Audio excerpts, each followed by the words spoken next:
অসচ্ছল পরিবারগুলো যেন ঈদে কিছু ভালো মন্দ খেতে পারে তার জন্যই প্রস্তুতি চলছে শেরপুরে। শেরপুর স্কোয়াড সিদ্ধান্ত নিয়েছে শেরপুরে কিছু অসচ্ছল পরিবারকে তারা ঈদ উপহার হিসেবে খাবার বিতরণ করবে। নিজেদের সকল ব্যস্ততার মাঝেও তারা নিজেদের এলাকার সেবায় নিয়োজিত। এলাকায় অসচ্ছল পরিবারগুলোকে একটু সাহায্য প্রদানের জন্যই তাদের এই প্রচেষ্টা। পোলাওর চাল, মুরগির মাংস, চিনি এবং সেমাই নিয়ে গন্তব্যে রওনা হচ্ছে বাংলাদেশ স্কোয়াড। কুটকুটে অন্ধকারের মাঝেও তারা অসচ্ছল পরিবারগুলোর বাসায় বাসায় গিয়ে পৌঁছে দিয়েছে বাংলাদেশ স্কোয়াডের ঈদ উপহার। অন্যান্য স্কোয়াডগুলো ইফতার বিতরণ করলেও শেরপুর স্কোয়াড চেয়েছিল শেরপুরে অসচ্ছল পরিবারগুলোর মুখে হাসি ফোটাতে। তাই তো তারা ঈদ উপহার প্রস্তুত করে হাজির হয়েছে প্রতিটি ঘরে ঘরে। বাংলাদেশের তরুণ সমাজরা চাইলেই যে সবকিছু সম্ভব করতে পারে তারই একটি জলজ্যান্ত প্রমাণ শেরপুর স্কোয়াডের সবাই। এখানে সবাই তরুণ এবং খেটে যাচ্ছে নিজের দেশের জন্যে।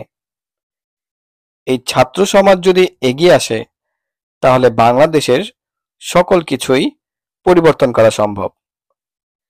আমরা মনে করি বাংলাদেশ স্কোয়াড সবসময় চেষ্টা করে যাচ্ছে এই তরুণদের নিয়ে কাজ করার জন্য। তরুণরাই হচ্ছে বাংলাদেশের ভবিষ্যৎ প্রজন্ম। তরুণরা যখন নিজের দেশকে ভালোবাসবে তখনই তো বাংলাদেশ এগিয়ে যাবে, সফল হবে। বাংলাদেশ সফল হোক সেটাই তো আমরা বাঙালিরা চাই। বাংলাদেশকে এগিয়ে নিতে আসুন আমরা একযোগে কাজ করি।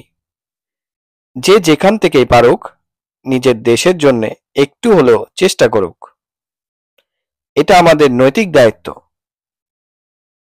বাংলাদেশের অসংখ্য মানুষ এখনো দরিদ্র সীমায় রয়েছে।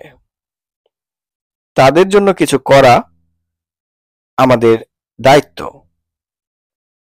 তাদের মুখে হাসি ফোটানো আমাদের কর্তব্য। তারা যেন এই ঈদে একটু ভালো মন্দ খেতে পারে সেইটুকু ভাবা আমাদের বিবেকের কাছে প্রশ্ন। আমরা কি এই দেশে সকলের জন্যই একটা ভালো পরিস্থিতি, ভালো পরিবেশ সৃষ্টি করতে পেরেছি? শুধু সরকারের উপর দোষ চাপালেই হবে না। আমরা জনগণরাও একটু চেষ্টা করলেই দেশটাকে সুন্দর করতে পারি। আসুন দেশের সেবায়, দেশের মানুষের সেবায় নিজেদের নিয়োজিত করি। দেশের মানুষ ভালো থাকলেই তো দেশ ভালো থাকবে। আমরা যদি দেশকে ভালো রাখতে চাই তাহলে দেশের মানুষগুলোর মুখে হাসি ফোটাতে হবে, দেশের মানুষগুলোকে ভালো রাখতে হবে। সেটা শিক্ষাতেই হোক অথবা খাবারেই হোক, মৌলিক অধিকারগুলো নিশ্চিত করতে হবে। এই কুটকুটে অন্ধকারেও এগিয়ে যাচ্ছে বাংলাদেশ স্কোয়াড। কারণ বাংলাদেশ স্কোয়াড জানে এই অন্ধকারে কাজ করলেই একদিন বাংলাদেশে আলো ফিরে আসবে, আলোকিত হবে বাংলাদেশ। এগিয়ে যাচ্ছে বাংলাদেশ, এগিয়ে যাচ্ছে বাংলাদেশ স্কোয়াড, এগিয়ে যাবে শেরপুর স্কোয়াড। সবাই আমাদের জন্য দোয়া করবেন।